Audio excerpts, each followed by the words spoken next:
विकसित नलिनाश्रियं विस्फुरन् मन्दहास्यं कनकरचितकूलं चारुगर्भावचूलं कमपि निखिलसारं नौमि गोपीकुमारम् वंशी विभूषितकान्नवनीरदाभात् पीताम्बरादरुणबिम्बफलाधरोष्ठात् पूर्णेन्दुसुन्दरमुखादरविन्दनेत्रात् कृष्णात् परं किमपि तत्त्वमहं न जाने।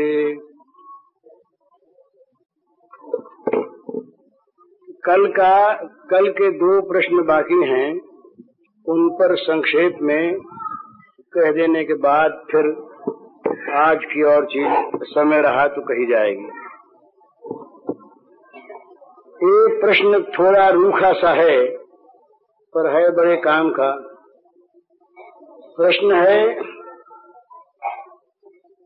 संसार से विच्छेद करने की बात महात्मा लोग कहा करते हैं, भाई संसार से अपना विच्छेद कर लो, तो वो कैसे किया जाए? तो इसके 2 तरीके हैं। या तो संसार को मिटा दिया जाए तो विच्छेद हो गया, और या संसार को भगवानमय बना लिया जाए तो विच्छेद हो गया। 2 बात है। तो इसके संक्षेप में कहता हूं 2 तरीके हैं। एक तरीका है अद्वैत वेदांत का, दूसरा भी है अद्वैत का ही, परंतु कुछ रसीला है भक्ति लिए हुए। ये साधना की बात भी है। ये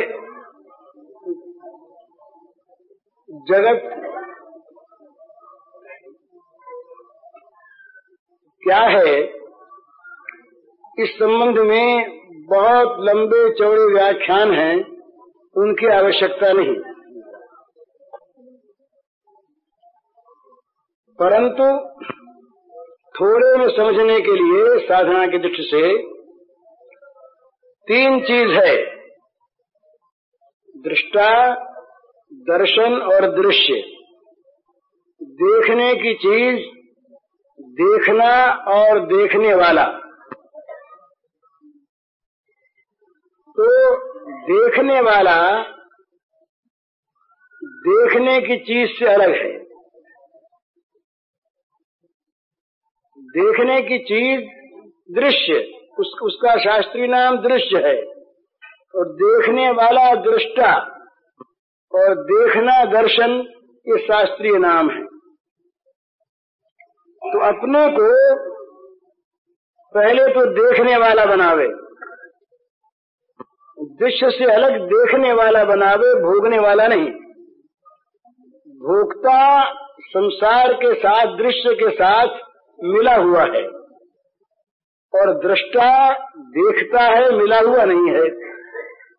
तो कर्तृत्व और भोक्तृत्व जो ये जहाँ पर है, मैं करता हूँ, मैं भोगता हूँ, यहाँ तो दृश्य के साथ वो मिला हुआ है, और जहाँ मैं केवल देखता हूँ वहाँ दृश्य अलग है, देखने वाला अलग है। तो इस दृष्टि से संसार से विच्छेद होता है। दूसरी चीज इसमें ये ऐसा मानते हैं, है क्या सो भगवान जाने, हमें पता नहीं, ऐसा मानते हैं अजातवाद वाले कि जगत कभी बना ही नहीं, कभी बना नहीं, ये है नहीं। जब तक माया है तब तक जगत की कल्पना है, माया न रही तो जगत नहीं है, ऐसा मानते हैं। अब ये अलग, इसमें बहुत से प्रश्न आ सकते हैं, फिर माया कहाँ से आ गई, बहुत सी चीजें हैं, वो फिर अलग अलग वाद हैं। उनकी बात न कह करके ऐसा मान लें कि जब तक ये माया है तब तक जगत है, नहीं तो जगत नहीं। तो इस जगत का वाद करें, जगत का माया समझ के इसका वाद करें। वाद करते करते, जगत का निरसन करते करते जो रह जाए वो स्वरूप है, पर उसमें भी दिक्कत है। क्या दिक्कत है? जरा वेदांत का अध्ययन करने वाले उसको समझ सकते हैं। सबका निरसन करने वाली, सबका त्याग करने वाली, सबका निषेध करने वाली एक वृत्ति रह जाती है। वो वृत्ति कहती है कुछ नहीं है, ब्रह्म है। वो वृत्ति कहती है ब्रह्म के अतिरिक्त कुछ नहीं है, पर वो कुछ नहीं है कहने वाली वृत्ति है, निषेध करने वाली वृत्ति है। तो ये जो जगत के अभाव का ज्ञान है, ये निषेध करने वाली वृत्ति को लेकर के है। जब तक ये वृत्ति है तब तक वृत्तिजन्य ज्ञान है। इस वृत्ति का भी नाश होना चाहिए। संसार का विच्छेद हो गया दृष्टा बनते ही, संसार का विच्छेद हुआ इस संसार में निषेधात्मक वृत्ति बन जाने पर, परंतु तब तक निषेध नहीं होता ये जब तक कि वृत्तिजन्य निषेध ज्ञान रहता है। इस वृत्ति का भी अभाव हो जाना चाहिए। इसके बाद जो स्थिति वो निर्वचनीय है, वहां फिर न दृष्टा है, न दृश्य है, न दर्शन है। जो कुछ है सो है, वो निर्वचनीय है, अचिंत्य है। वहां जगत नहीं और जगत का प्रश्न नहीं। एक तो ये। दूसरा जो है वो बड़ा सुंदर है। वो ये कोई सुंदर सो नहीं, अपनी अपनी आंख अलग रहे। वो ये है कि सारा जगत ये भगवान की लीला है। जगत में दो ही चीज है, जो है सो भगवान, जो हो रहा है सो भगवान की लीला। जो है सो भगवान और जो हो रहा है सो भगवान की लीला। तो ये जगत जो है, ये जगत नहीं है, ये जगत भगवान की लीला है। और उस लीला में हम एक परिकर हैं, उस लीला में हम एक अभिनेता हैं।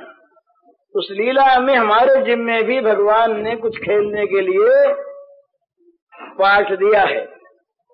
तो हमारा संबंध जगत से नहीं, हमारा संबंध लीलामय भगवान से है और हमारा संबंध भगवान की लीला से है। इसमें भी जगत के संबंध का विच्छेद हो गया। असल में जगत में जो ममता है वही बंधन है, और वो ममता जब सारी के सारी जगत में से निकलकर भगवान में आ जाती है, तब जगत का संबंध अपने आप विच्छेद हो जाता है।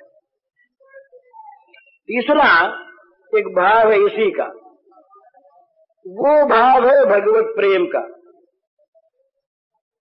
भगवत प्रेम की जहाँ भूमिका है, वहाँ पर संसार का ये रूप नहीं है। वहाँ संसार का रूप बिल्कुल बदल जाता है और वहाँ फिर रह क्या जाता है, हेरत हेरत हे सखी हेरन गयो हेरान। ढूंढते ढूंढते ढूंढने वाला खो गया।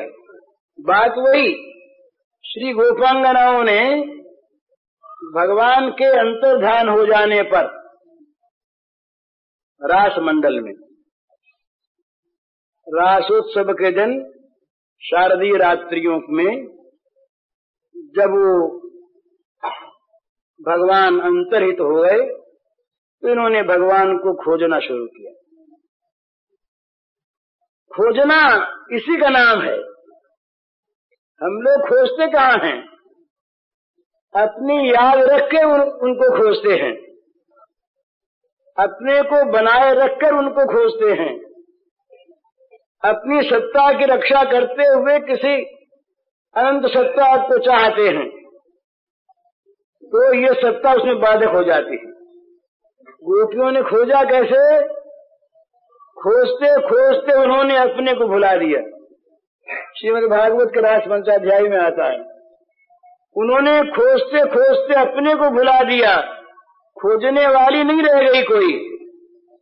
जिसको खोज रही थी उनको ऐसा अनुभव हुआ कि हम वही हैं।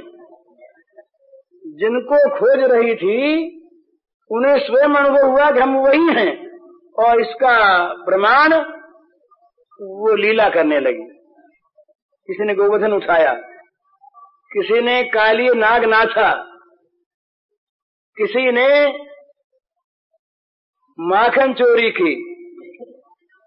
इस प्रकार से तमाम गोपांगनाएं और भगवान को खोजती खोजती भगवत स्वरूप हो गई। ये खोजने का ये सुंदर तरीका है, बोला ये आदर्श है। ये एक बात बहुत ध्यान में रखने की साधकों के लिए बहुत आवश्यक, प्रत्येक साधना में जब तक साधक अपने सब कुछ की रक्षा करता हुआ साधना करता है, तब तक उसके चिंतन का बहुत सा हिस्सा अपने में लगा रह जाता है। समर्पण हो कैसे? हम लोग बात करते हैं पूर्ण समर्पण, फुल सरेंडर, पूरा पूरा अर्पण, सर्वात्म निवेदन। वहां तो कहते हैं सर्वात्म निवेदन में निवेदन करने वाला भी जब तक रह जाता है तब तक निवेदन पूरा नहीं होता। निवेदन करने वाला जब तक अलग रह गया तब तक पूरा नहीं हो गया।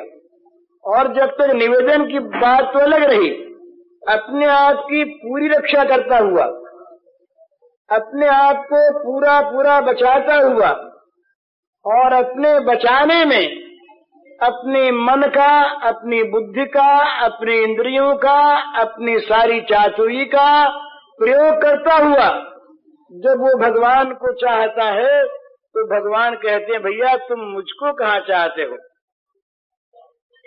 तुम तो अपने को भी साथ साथ चाहते हो। मेरा चाहना तब होगा जब अपने को मेरी चाह में मिला दोगे।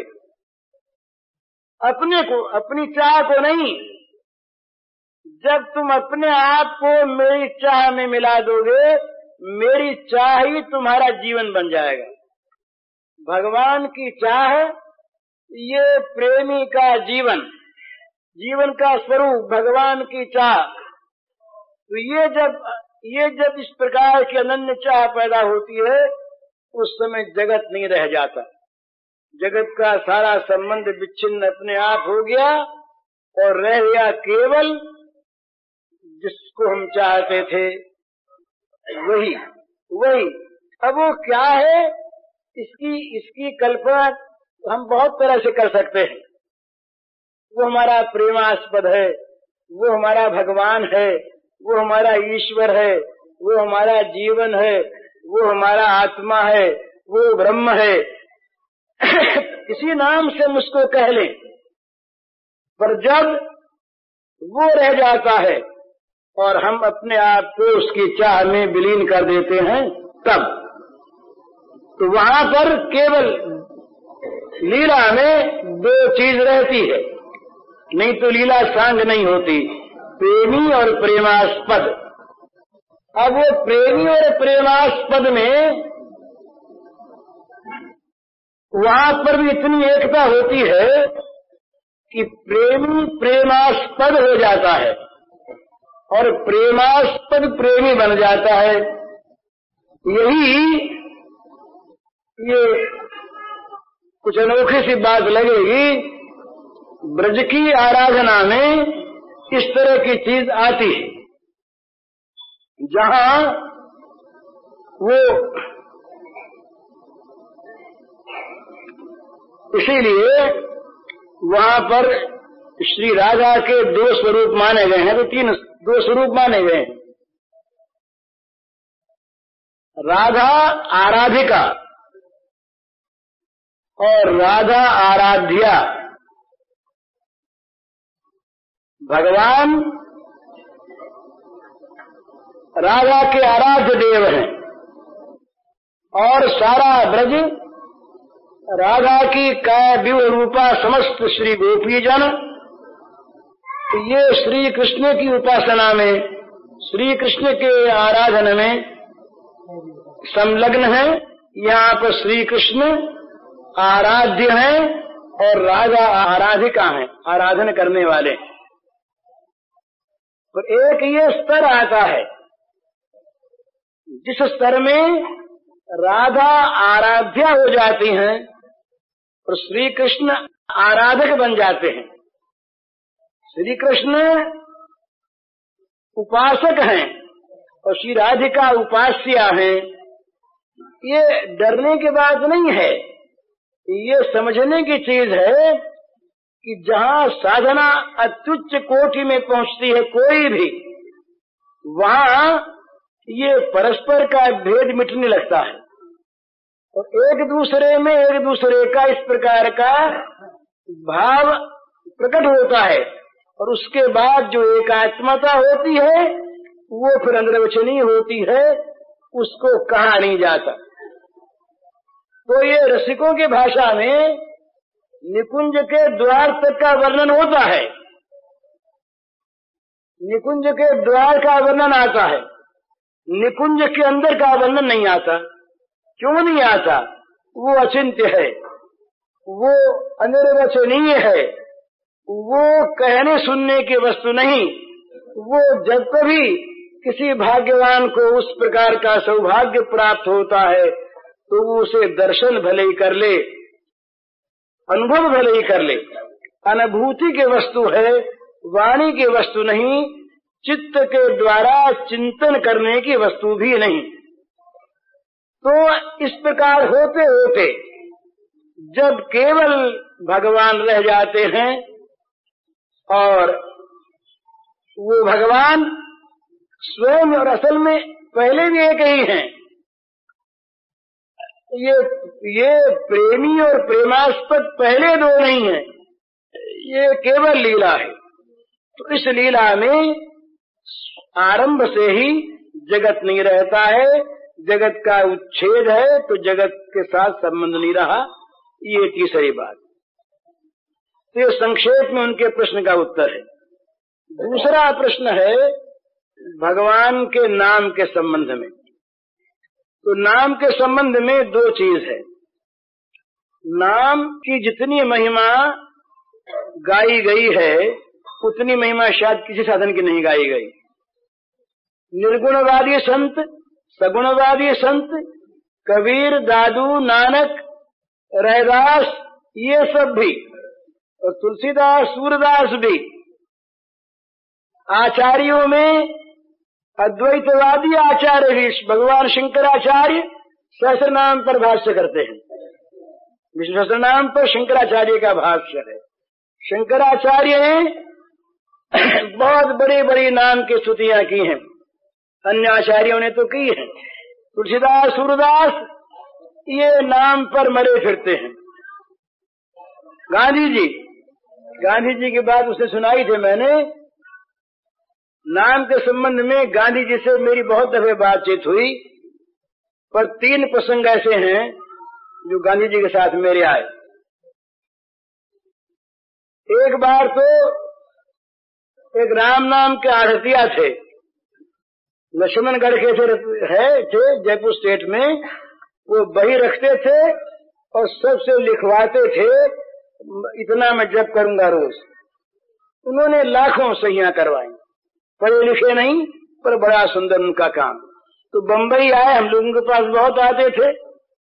तो जमुना लाल जी ये सीकर के पास गई है, तो जमुना लाल जी से कहा कि तुम साथ चलो। तो जमुना लाल जी और मैं और आरतिया जी, हम लोग, गांधी जी आए हुए थे बंबई में, लेबरनम रोड में ठहरे थे, हम उनके पास गए। जाते उन्होंने बही सामने डाल दी, तो सही करो। तो गांधी जी बोले क्या बात, काहे की सही करवाते हो? तो जमुना लाल जी ने समझाया, इस तरह से ये बालूराम जी हैं, हमारे देश के हैं, और हिंदू, मुसलमान, पारसी किसी से भी भगवान के नाम का जप करने का ये हस्ताक्षर करवाते, नियम दिलवाते। तो बड़े प्रसन्न हुए गांधी। प्रसन्न तो हुए, पर प्रसन्न होकर के बोले कि भाई मैं हस्ताक्षर नहीं करूंगा। क्यों नहीं करेंगे?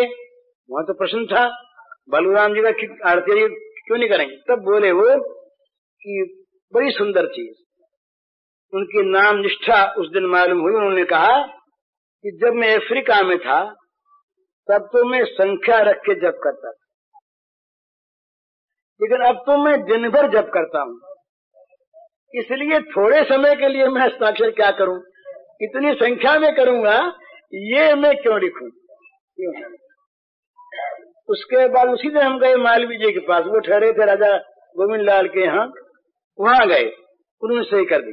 उन्होंने ये लिखा कि मैंने जब से होश संभाला, ये उनके शब्द हैं, तब से मैं रोज भगवान का नाम जपता हूँ और जब तक होश रहेगा तब तक रोज जपता रहूंगा। ये मालवीय जी ने लिखा, इतने बड़े दो नेता। दूसरी बार मैं गया गांधी जी के पास, हमारा कल्याण का निकल रहा था भगवन नामांक, तो भगवन नामांक निकल रहा था, गांधी जी साबरमती में थे, उनसे मैं कुछ लिखवाने गया, तो मैं गया, मैंने कहा महाराज इसमें लिखिए, तो उनका ऐसा स्वभाव था बड़े विनोदी, उन्होंने कहा भी कुछ दक्षिणा दो तो लिखें। हमने कहा क्या दक्षिणा चाहते हैं, बोले तुम कुछ नाम जप का नियम और करो, ये दक्षिणा। अच्छी बात, तो बोले अच्छा हम लिखते, तो उन्होंने लिख के दिया, तो छपा है कल्याण के भगवान नामांक में, छपा है उनके नाम से। उसका भाव ये कि चाहे राम नाम हो चाहे द्वादशाक्षर मंत्र हो, इसमें अपरिमित शक्ति है, विलक्षण शक्ति है, तो सब कुछ करने में समर्थ है, परंतु ये बुद्धिवादियों के काम की चीज नहीं, इसका आरंभ श्रद्धा से होता है, बुद्धि से नहीं, ये उसका सार्थ। तीसरी बार मैं फिर गया, एक बार साबरमती में जा रहा था देश तक, उस समय कल्याण निकल गया था, तो कल्याण में सूचना निकलती है हर साल भगवान नाम जप करने की, तो कल्याण मेरे हाथ में था, उन्होंने देख लिया, उन्होंने कहा ये क्या है, हमने कहा ये लोगों से नाम जप करवाते हैं। तो कितना होता है, मैंने कहा लगभग 10 करोड़। तो कहा तो बड़ा अच्छा, बहुत अच्छा करते हो, बड़े पसंद हुए। फिर चुपके से हंसे, हंसकर बोले, वो तकिया था उनका गोल तकिया, तो अलग किया, एक माला निकाली, कहा देखो ये रात को अकेले में मैं भी जपता हूँ, सबके सामने नहीं जपता, समझे, ये भी कल्याण में छप चुका है ये संस्मरण। तो आज के युग के गांधी जी, जो यद्यपि आज के जो गांधी जी के पीछे के लोग हैं, ये गांधी जी की इस बात को नहीं मानते और बात सारी मान लेते हैं राजनीति की। और यहाँ हमने सुना एक अच्छे आदमी ने कहा हमसे कि उनके पुराने संस्कार रहे घर के, वो वल्लभ संप्रदाय के वैष्णव रहे, इसलिए उनके संस्कार रहे, ये कोई मानने की चीज नहीं। इसलिए उनकी प्रार्थना बंद हो गई, प्रार्थना कोई नहीं करता, एक विनोबा जी के संप्रदाय को छोड़ करके, और सब काम करते हैं। तो भगवान नाम के संबंध में जितना आप शास्त्रों में देखेंगे, तमाम पुराण भरे हुए, वेदों में नाम की महिमा, सब जगह नाम के महिमा, और जितने संत हुए निर्गुणवादी सगुणवादी, सब में नाम की महिमा गाई।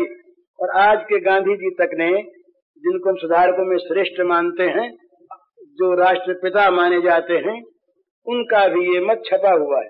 और उन्होंने राम नाम पर तो यहाँ तक लिखा, उन्होंने लिखा कि राम नाम मेरे पास न होता तो मैं अपने जीवन में अपने को पवित्र आचरण वाला नहीं मानने के लिए लग रह जाता। घटना लिखी लंदन की, लंदन के होटल में किस प्रकार एक दिन उनका पतन हुआ जा रहा था, उस समय घटना उन्होंने लिखी है। उस समय तो मेरे गांव का आदमी था, बूढ़ा, उसने कहा मोनिया सावधान, क्या करता है, और भगवान का नाम याद आया, उस नाम ने मेरी रक्षा की, ये उन्होंने लिखा।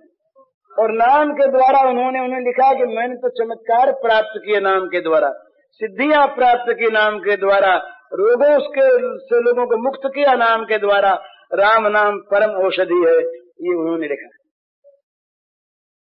तो इसलिए, और राम नाम का, ये भगवान के नाम का अद्भुत प्रभाव है। भला हम लोगों को मालूम नहीं होता, इसलिए चीज छोटी मानते हैं ना, चीज छोटी मानते हैं। ये भगवान नाम कौमुदी में एक दृष्टांत आता है कि भाई भगवान के नाम का प्रायश्चित्त के लिए प्रयोग क्यों नहीं लिखा स्मृतिकारों ने। तो वो कहते हैं कि एक कोई बहुत बड़े आदमी थे, तो उनका कोई एक जुलूस जा रहा था। उस जुलूस में उनके साथ एक आदमी के साथ सिंह था, सिंह। तो रास्ते में कुत्ते भौंके, तो किसी ने कहा कि इन कुत्तों को, सिंह को छोड़ो ना। उन्होंने कहा कि कहीं कुत्तों को सिंह छोड़ा जाता है, कोई बड़ा मतवाला हाथी आया होता, वो कहीं गरजता तो सिंह छोड़ते। सिंह कहीं कुत्तों के लिए होता है? तो मामूली पाप नाश के लिए क्या नाम का प्रयोग करें? नाम तो कोई महापातक सामने आ जाए तो एक नाम के नामाभास से पाप का नाश हो जाए, इसलिए स्मृतिकारों ने नाम का प्रयोग नहीं लिखा, नाम का अपमान होते समझ करके। लेकिन नाम से असंभव संभव होता, इसमें कोई संदेह नहीं। मुझे अपने जीवन में दो ही चीज का अनुभव है, मुझे कहना नहीं चाहिए लेकिन सबके काम की बात। एक तो भगवान की कृपा पर विश्वास। जब जब अड़चने आई, जब जब बाधाएं आई, लौकिक भी पारमार्थिक भी, तब तब याद दिलाया चित्त ने भगवान की कृपा पर विश्वास करो, भगवान की कृपा पर विश्वास करो, उनकी कृपा से सब कुछ हो सकता है। और दूसरा नाम का मुझे पहले भी कुछ थोड़ा थोड़ा अभ्यास था, मामूली। जब मैं जेल में था 1916 में, पहल जब जेल की उस कोठरी में पहुंचा, जवान उम्र थी, 24 वर्ष का था मैं, तो वहां चित्त घबराया तो मन में आया भगवान का नाम जपें। तो बुद्धि थी नहीं, सोचा कि बिना माला कैसे जपें। तो जेल में उस शिक्षकों के सामने एक संतरी पहरा दे रहा था, हिंदू था। मैंने उसको बुलाया, मैंने कहा भाई माला मुझे एक ला दो, मुझे जप करना है, नाम जपना है। तो वो उसको मैं गुरु मानता हूँ। उसने कहा कि माला तो मेरे पास नहीं, पर मैं तुम्हें एक बुद्धि बताता हूँ। मैंने कहा क्या? तो कहा तुम अंगुलियों पर जपो, जब 108 पूरे हो जाए तो मैं एक कील देता हूँ, कील लोहे की, तो दीवार पर एक लकीर खींच दो, तो एक माला हो गई। ऐसा तो मैंने कहा अच्छी बात। तो पहल मैंने ये लंबे काल तक जप करने का अभ्यास वही शुरू हुआ जेल में, अलीपुर जेल में। वो जेल का अभ्यास फिर नजरबंदी में भी रहा 2.25 साल तक, और उस अभ्यास ने इतना काम करवाया कि वो गांधी जी ने लिखा है कि मुझे पहले भूत का भय लगता था, जब छोटा बच्चा था मैं, तो मेरी धाय थी, वो कहती कि राम राम जब बेटा तेरा भय मिल जाएगा। तो गांधी जी लिखते हैं कि वो मेरी धाय गुरु थी पहली, जिससे मैंने राम नाम सीखा। तो इसके बाद अपने जीवन की मैं आपको सुनाता हूँ बात, घटना ही बताता। राम नाम से मुझे ऐसे अनुभव हुए हैं जिनके लिए मैं कह सकता हूँ कि असंभव संभव हो गया, असंभव संभव हो गया ये भगवान के नाम की। तो ये महिमा भी महिमा नहीं है, ये तो रामन सकई नाम गुण गाई। भगवान राम नाम का गुण नहीं गा सकते, इतना नाम का अमित प्रभाव है, परंतु चीज लगती छोटी सी। तुलसीदास महाराज तो कहते हैं, भरोसो जाही दूसरो सो करो, मोरे तो राम को नाम कल्प तरु, कलि कल्याण फरो, भरोसो जाही हे दूसरो सो करो। कर्म उपासन ज्ञान वेद मत, सो सब भांति खरे। खंडन नहीं, कर्म उपासन ज्ञान वेद मत, सो सब भांति खरे। मोहि तो सावन के अंधई जो, सूझत हरो हरो, भरोसो जाही दूसरो सो करो। अब कर्म उपासना ज्ञान वेद मत सब सत्य है, परंतु जैसे सावन के अंधे को हरियाली सूझती है, उसी प्रकार मुझे तो राम नाम सूझता है।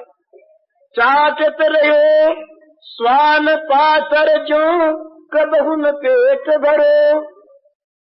कुत्ते की भांति मैं जूठी पत्तलों को चाटता रहा जन्म जन्मांतर से, कभी पेट नहीं भरा।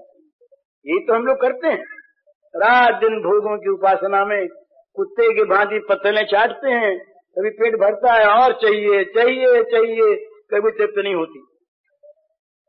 चाटत रहो स्वान पाथर जो कब उन पेट भरे, सो मैं सुमिरत राम। उन्हें किसी और का खंडन नहीं करते। मेरे तो ये 2 अक्षर जो है राम है, ये मेरे माँ बाप है। तो जैसे माँ बाप के सामने बच्चा हठ पकड़ लेता है, इसलिए मैं तो इन्हीं माँ बाप पर हठ पकड़े हुए हूँ। अब जो अंत के शब्द हैं वो कवि के नहीं, बनावटी नहीं, अनुभव। वो कहते हैं शंकर साखी जो राखी कहो कछु तो जर जी गयो, शंकर साखी जो राखी कहो कछु तो जर जी गयो, अपनो भलो राम नाम हिते तुलसी समुझ पर भरोसो जाहि दूसरो सो करो। भगवान शंकर साक्षी हैं। यदि मैं बनाकर कहता हूँ तो जय जी है गरु, मेरी जीव जल जाए, सड़ जाए, नष्ट हो जाए।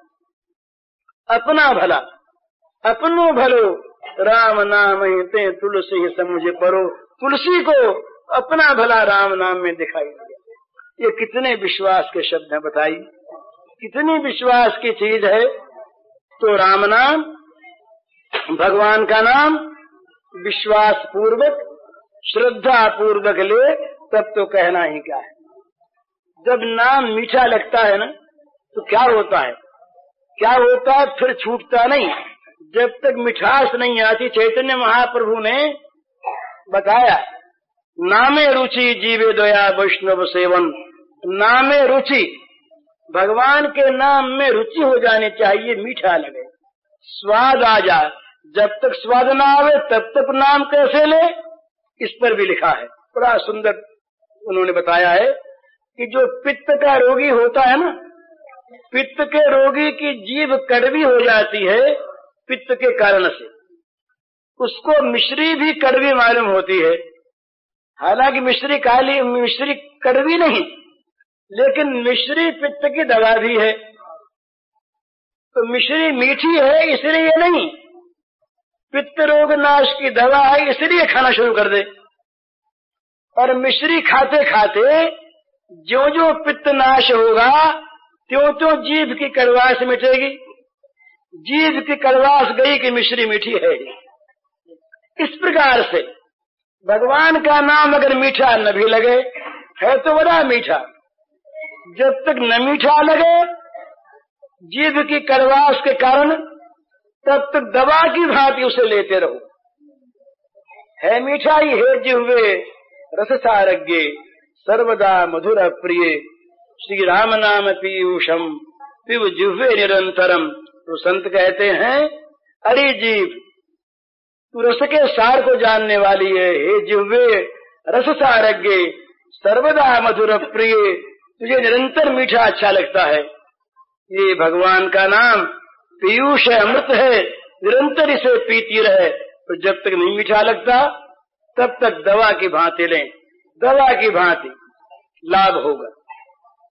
बोले कि दवा की भांति मन में न आया तो भी, अब जरा विशेष श्रद्धा की बात है। वो ये है कि अग्नि को बिना समझे आप छू लें तो क्या अग्नि जलाएगी नहीं? अग्नि में जो स्वाभाविक दाहिका शक्ति है, वो दाहिका शक्ति अज्ञानाद अथवा ज्ञानाद, उत्तम श्लोक नाम ये ऐसा कहा कि अज्ञान से या अज्ञान से, श्रद्धया हेलया वा भगवत नरमात्रम ताय कृष्ण नाम, ये कहा है कि श्रद्धा से हो अश्रद्धा से हो, सांकेत्यम पारिहास्यम वा स्तोभम हेलनमेवा, श्रीमद् भागवत में आया, संकेत से, दिल्लगी में, शोभ से, ये लय पूरी करने के लिए गान की, अवहेलना से, किसी प्रकार से भी भगवान का नाम जीभ पर यदि आ जाए तो क्या होता है? जैसे अग्नि बिना जाने स्पर्श हो जाने पर जला देती है, इसी प्रकार बिना जाने भी अगर भगवान का नाम जिह्वा पर आ गया तो सारे पाप जल जाते हैं। ये नाम का स्वाभाविक ये स्वरूप बल है, बिना जाने। नाम लेने वाला चांडाल भी उत्तम है। नाम जपत कोड़ी भलो जा मुख निकसत राम, ऐसा का कोड़ी भी अच्छा। स्वपच के लिए भागवत में आया, ओ बद सुपचो तो गरियान यज्वाग्रे वर्तते नाम तुभ्यम ते पुस्तपस्ते जुहु शस्त्रनारिया ब्रह्मानुसुर नाम गृणंति ये थे। तीसरे स्कंध में देवहूति के वाक्य वो कहती है, भगवान जिसके जीव के अग्रभाग पर तुम्हारा नाम नाच रहा है, यज्वाग्रे वर्तते नाम तुभ्यम, जिसके जीव के कोने पर तुम्हारा नाम विराजमान है, वो चांडाल भी श्रेष्ठ है। सुपचो तो गरियान, वो चांडाल बड़ा श्रेष्ठ है। उसने सारे तप कर लिए, सारे दान कर लिए, सारे हवन कर लिए, सारा वेदाध्ययन कर लिया, सारे तीर्थों में हो आया, जिसके जीव पर आपका नाम आ गया। तो भगवान का नाम जाने अनजाने किसी प्रकार ले, तो ये अपने विश्वास के बल पर ही नहीं, शास्त्रों का आधार तो है ही, उसके आधार पर और अपने अनुभव के आधार पर भी मैं आप सबसे प्रार्थना करता हूँ हाथ जोड़ करके, बड़ी सीधी चीज है और बड़ी उत्तम चीज। व्यर्थ बोलना बंद कर दें। व्यर्थ बोलना बंद करने में 4 लाभ होंगे। वाणी में बल आएगा, क्यों? झूठ छूटेगा, पर निंदा छूटेगी और व्यर्थ की चर्चा छूटेगी। तो बिना काम बोले नहीं, ये बड़ी आवश्यक साधना की चीज है। हर एक साधन में बिना काम बोले नहीं, या तो काम की बात बोले और या राम का नाम ले। चलते फिरते, उठते बैठते, सोते जागते, हर समय रसोई बना रही है माताएं, जीभ से नाम चल रहा है। अगर होते होते कहीं भगवान चित्त में आ जाए, सामने नाचने लगे, तो कहना क्या है। वो बड़ी तारीफ करती हैं श्री वो गोपांगनाओं की, मथुरा की देवियां, वो कहती हैं, या दोहने वहनने मथनोपलेप प्रेम खेंखना रुदितो क्षणमाजनादौ गायन्ति चैन मृतधियो सुकंठ्यो धन्या भजसे रुक्रम चित्तयानाः। उन श्री ब्रजदेवियों को धन्य है जिन ब्रजदेवियों के चित्त पर निरंतर भगवान चढ़े रहते हैं। वो घर का सारा काम करती हैं, गो दूहती हैं, घर लीपती हैं, धान कूटती हैं, रसोई बनाती हैं, बच्चों को खिलाती हैं, पर सब समय करती क्या है? जीभ से उनके भगवान के गुण नाम का गान चलता रहता है। आंखों उसमें प्रेम के आंसू छलकते रहते हैं और वाणी गदगद रहती है और वो सारा काम करती है। वो धन्य है। तो घर का काम आप सब करें, हम सब अपना अपना काम करें, पर जब जीभ खाली हो, जीभ को खाली रखें। ये ध्यान में रखनी चाहिए कि दिन भर हम काम की बात नहीं बोलते हैं, हम फालतू बात व्यर्थ की चर्चा बहुत करते हैं। उस सारी चर्चा बंद कर दें, काम की बात बोलें और बाकी जीभ को भगवान के नाम में लगा दें, जोड़ दें। जीभ निरंतर भगवान का नाम लेती रहे। तुलसी अपने राम को रिझ भजो चाहे खीज, उल्टे सीधे जामी हैं खेत पड़े सो बीज। चलते फिरते उठते बैठते अशुद्धि शुद्धि कोई बात नहीं है। पवित्र पवित्र हुआ सर्वावस्थंग दुविवा, ये स्मृत पुंडरीकाक्ष सवाह्याभ्यंतर शुचि। रोज संध्या में इसका हम लोग मंत्र का उच्चारण करते हैं। भगवान का स्मरण जो करे वो धन्य, जो करावे वो धन्य। ते सभाग्या मनुष्येषु कृतार्थ निपुनिश्चितम स्मरन्ति ये स्मारयन्ति हरेर नाम कलव युगे। परीक्षित से कहते हैं सुखदेव जी कि संसार में वो भाग्यवान हैं और वो कृतार्थ हो चुके जो इस कलयुग में भगवान के नाम का स्मरण करते हैं और कराते हैं। तो दिन भर भगवान के नाम का स्मरण हम लोग कर सकते हैं। रोज लखपति बने, संसार के जो ये रुपयों के लखपति हैं, इनको तो अगर भगवान से को अगर भूले रहे तो अंत में रोना पड़ेगा भला, अवश्य अवश्य। अगर भगवान को भूले रहे तो रुपए नहीं बचा सकेंगे, अधिकार नहीं बचा सकेगा, पद नहीं बचा सकेगा, रोना पड़ेगा और पड़ेगा, चाहे वो कैसे ही इस समय अपने को ऊंचा मानते हों। भगवान में मन नहीं लगा तो अंत में रोना पड़ेगा। लेकिन ये लाख रुपया रोज कमा लें आप, लाख नाम आसानी से ले सकते। कल एक बाई ने मुझको बताया, मुझे बड़ा अच्छा लगा। वो महाराज सवेरे तो भगवान की लीला का ध्यान करते हैं, बड़ा सुंदर, और लाख नाम सवेरे जप कर लेती है। उसके बाद दोपहर के बाद फिर और जप करती है, वो बिना संख्या के। तो मुझे बड़ा, देखो ना कितना सुंदर जीवन है। इस प्रकार का जीवन मन बना ले कि बस मन में भगवान बसें, वाणी में भगवान बसें और शरीर से भगवान की सेवा बने। तीन ही तो चीज है। जो कुछ करें भगवान की सेवा के भाव से, जो कुछ बोले भगवान का नाम गुणगान करें, और जो कुछ सोचें भगवान की बात सोचें, भगवान को चित्त में ले आवें, उनके सुंदर मधुर जो भगवान का श्री वपु है उसको चित्त में लावें, निहाल हो जाएं। तो भगवान का नाम ये आप सबसे प्रार्थना है। और सच्ची बात ये, गंगा के तट पर मैं आप सबसे भीख मांगता हूँ, आप लोग भीख दीजिए, इसका फल सारा आपका, मुझे फल बल नहीं। आप लोग मन ही मन प्रतिज्ञा कर लीजिए कि जीभ को जहाँ तक बनेगा व्यर्थ के काम में नहीं लगाएंगे, और खाली जीभ से चलते फिरते सब समय जो नाम रुचे आपको, कोई किसी नाम का आग्रह नहीं, जो नाम अच्छा लगे, जिस नाम में रुचि हो, जिसमें प्रेम हो, और प्रेम न हो तो जबरदस्ती करें। इस काम में जबरदस्ती करना भी अच्छा, जबरदस्ती भी अगर भगवान का नाम लिया जाए तो बड़ा अच्छा। ये भूल से भी नाम निकल जाए, डर से निकल जाए, तो स्खलित मन गिरते हुए पैर फिसल गया, गिरने लगे, जमाई आ गई, भगवान का नाम ले लिया। अपने आप पहले बड़ा अच्छा था, अब तो अंग्रेजी के कारण से छूट गया। चिट्ठी लिखते थे ऊपर श्री राम जी, मिले आपस में तो जय राम जी, जय गोपाल जी, जय नारायण, जय गोविंद, भगवान का नाम। अब तो यूं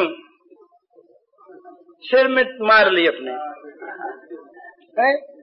ये भगवान का नाम, जमाई आई भगवान का नाम, छींक आई भगवान का नाम, सो के उठे भगवान का नाम, सोने लगे भगवान का नाम, नहाने लगे भगवान का नाम।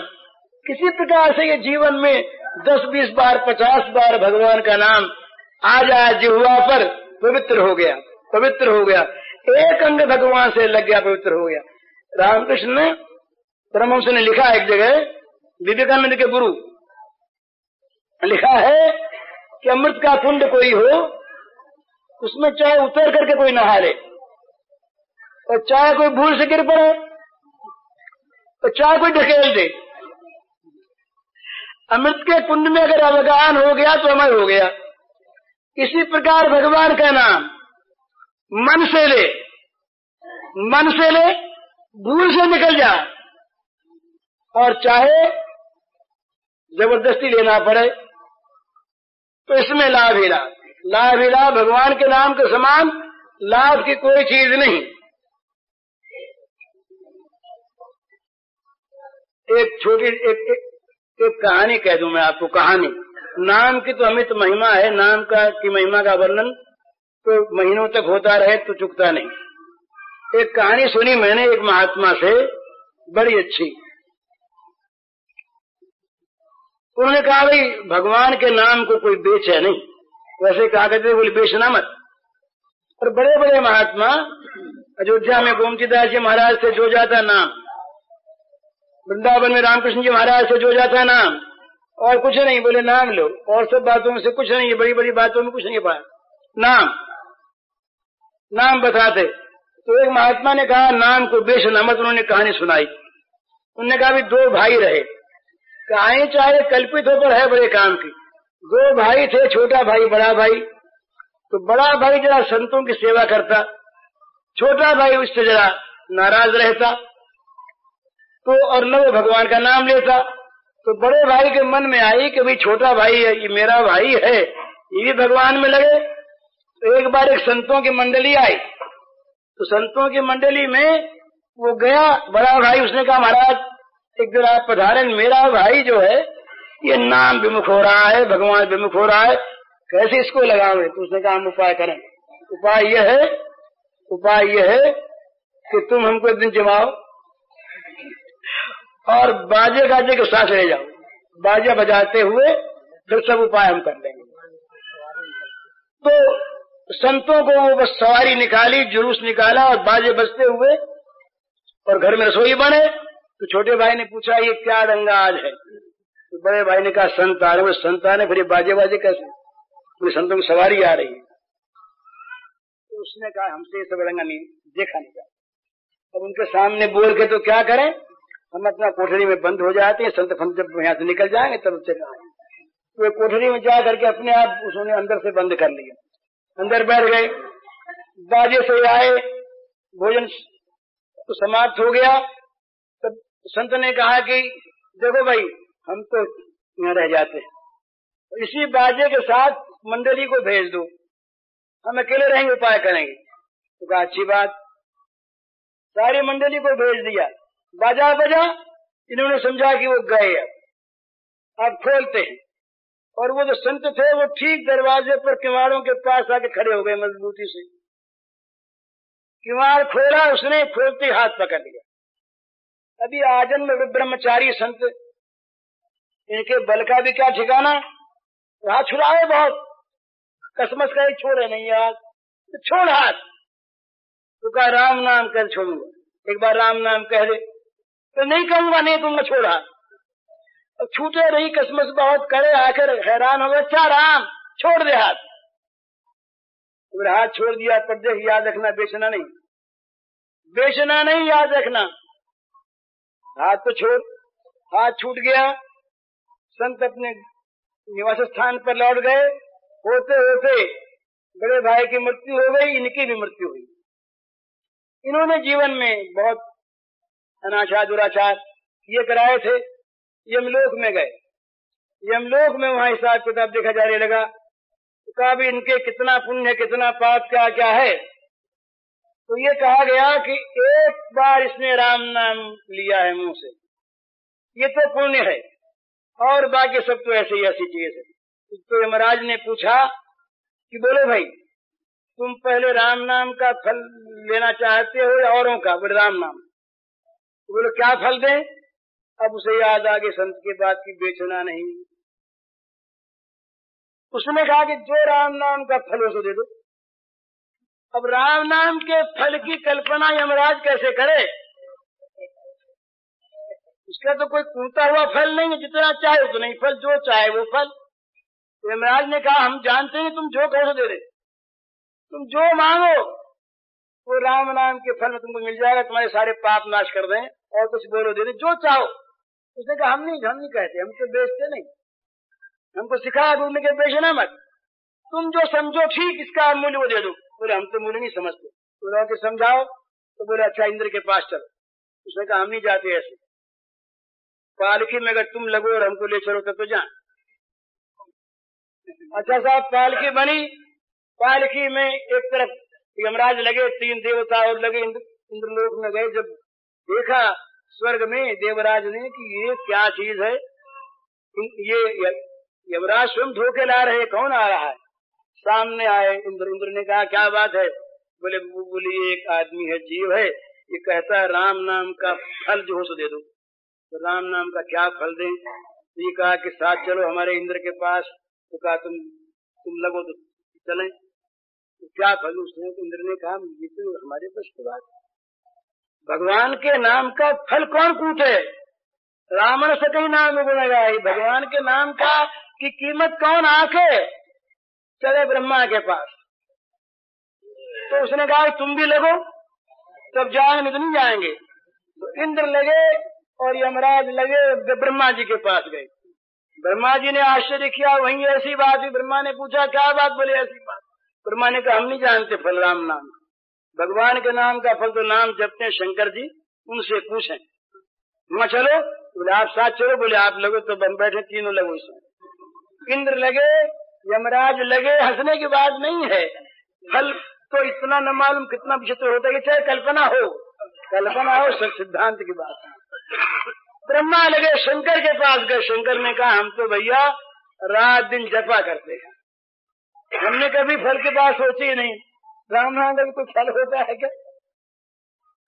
तो शंकर जी ने इसने कहा भी हम लगेंगे, तुम तीन लगे हो ना, हम लगेंगे। अब वैकुंठ में गए, चारों देवता ब्रह्मा, शंकर, इंद्र और यमराज लगे हुए पालकी उठाए ले जा रहे हैं। धन्य धन्य वो हो गया, ये वैकुंठ में ले गए, ये देवता उठा करके वैकुंठ में पहुंचे। भगवान ने कहा महाराज ये क्या बात, आज कैसे आप लोग लग करके आए? बोले महाराज ये एक जीव आया है, ये कहता है कि भगवान के नाम का फल बताओ, इसको फल क्या बताओ, तो समझ में आता ही नहीं हमारे तो कहा नहीं आता। बोले आप बताओ, बोले बताओ। बोले काम करो, आप लोग इसको उठा करके हमारी गोद में बैठा दो। उठा गोद में बैठा दिया। बोला अब बताइए फल। बोले अब लौट जाइए आप, अब क्या फल बताऊं?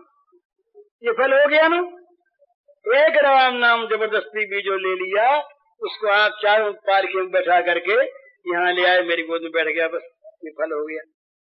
तो चाहे कहानी ये कल्पित हो, पर भगवान के नाम का फल अमित है। भगवान के नाम का फल कोई कह नहीं सकता। तो भगवान का नाम मैंने जो प्रार्थना की आप सबसे, और कुछ माताएं बहनें नियम कर लें, भाई सब नियम कर लें, 21,600 एवरेज में हमारे नाम ये श्वास आते, 21,600 एवरेज में श्वास आते हैं। तो इतने नाम तो कम से कम हम ले ही लें।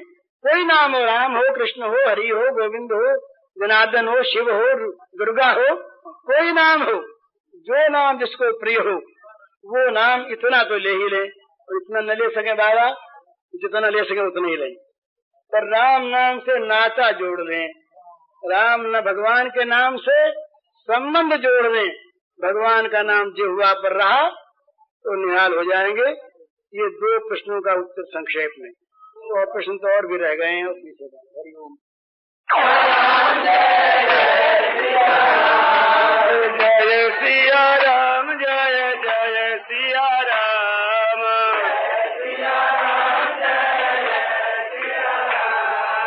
जय सिया राम, जय जय सिया राम,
पाप कुंड समूहाई,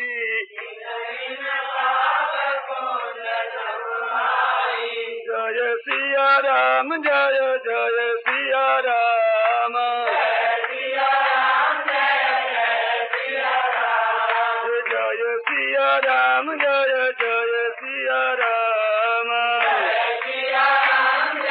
जय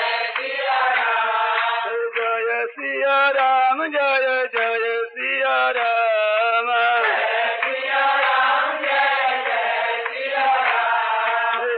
जय सिया राम, जय जय सिया राम,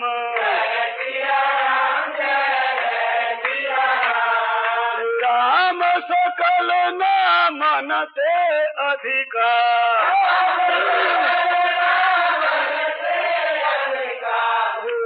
नाथ नाग खग गणपतिका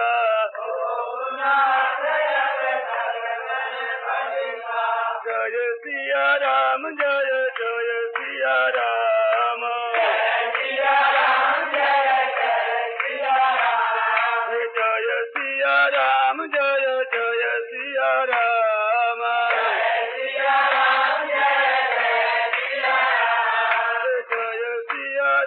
जय सिया राम जय जय सिया राम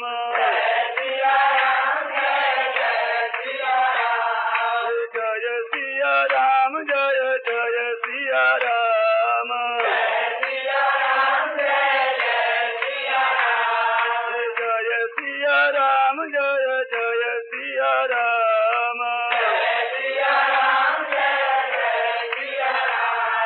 तुम पुनि राम नाम दिन राती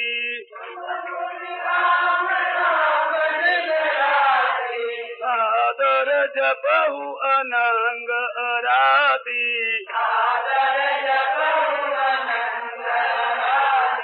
जय सिया राम जय जय सिया राम जय सिया राम जय जय सिया राम जय सिया राम जय जय सिया राम जय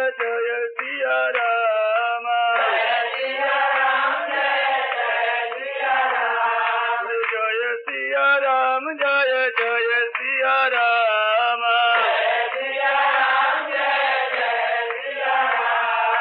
उमा कहूँ मैं अनुभव अपना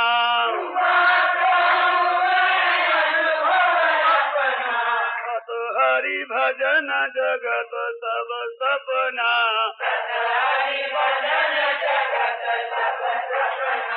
जय सिया राम जय जय सिया राम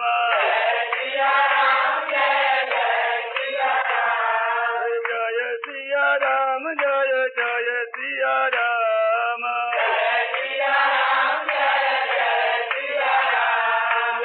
रामचंद्र की जय बंसी वाले की जय। पूज्य श्री भाई जी के इस प्रवचन का शीर्षक है भगवान नाम की अनुपम महिमा और इसका कैसेट संख्या है 20। विकसित नलिनाश्रियं विस्फुरन् मन्दहास्यं कनकरचितकूलं चारुगर्भावचूलं तमपि निखिलसारं नौमि गोपीकुमारम्।